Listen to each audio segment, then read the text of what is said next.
My name is Brian LeGette. I'm the CEO of ZeroChorma, and we make wearable tech accessories. So we like to wrap ourselves and our products around phones and tablets. It all provides what we consider a revolutionary and empowering solution to the consumer.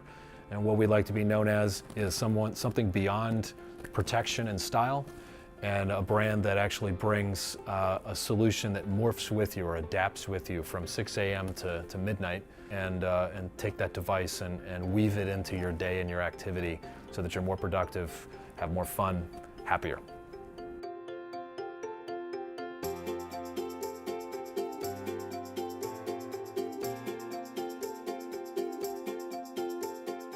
Are we more product focused or more process focused? I'd say at the beginning of the company, very product focused. Now very process focused. We actually have the base technologies, and so we really need to create the case body, if you will, that snaps onto whatever the device is that we're doing, applying all of our technologies to it. And so it's really, now it's about refining the supply chain, pulling costs out, setting ourselves up for growth from a human standpoint, a capital standpoint, a process standpoint, systems.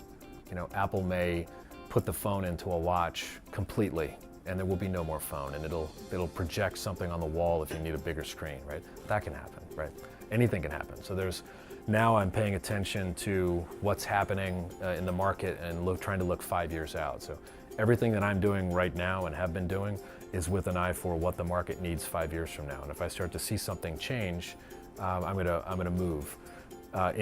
With my first company, it was about the weather and really nothing else. With the second company, it really is about understanding where the change in technology is going to be from a wearable standpoint, the impact of wearables into the space of the phone and the tablet.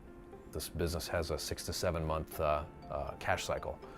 And so my output of cash is 6 to 7 months before I'm getting paid often.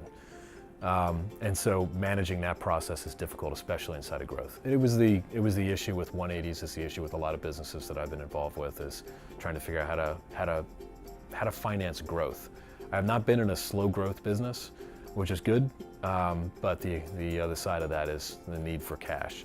And you can always get cash, but it's at what cost? So you're always balancing control and giving up equity, and for me, a lot of it is control based.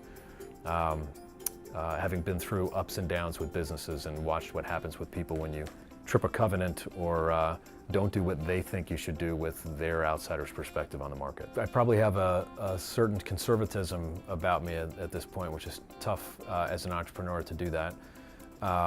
Pulling in a little bit more folks that want to put the brakes on things that I don't. I tend to want to put the gas down and drive straight over things. And so I talk a lot about when you have success, don't have success, and I've had success and don't have success several times. You really get to know yourself much better. And some of the things that I've recognized about myself is that I really need somebody with the brakes on next to me.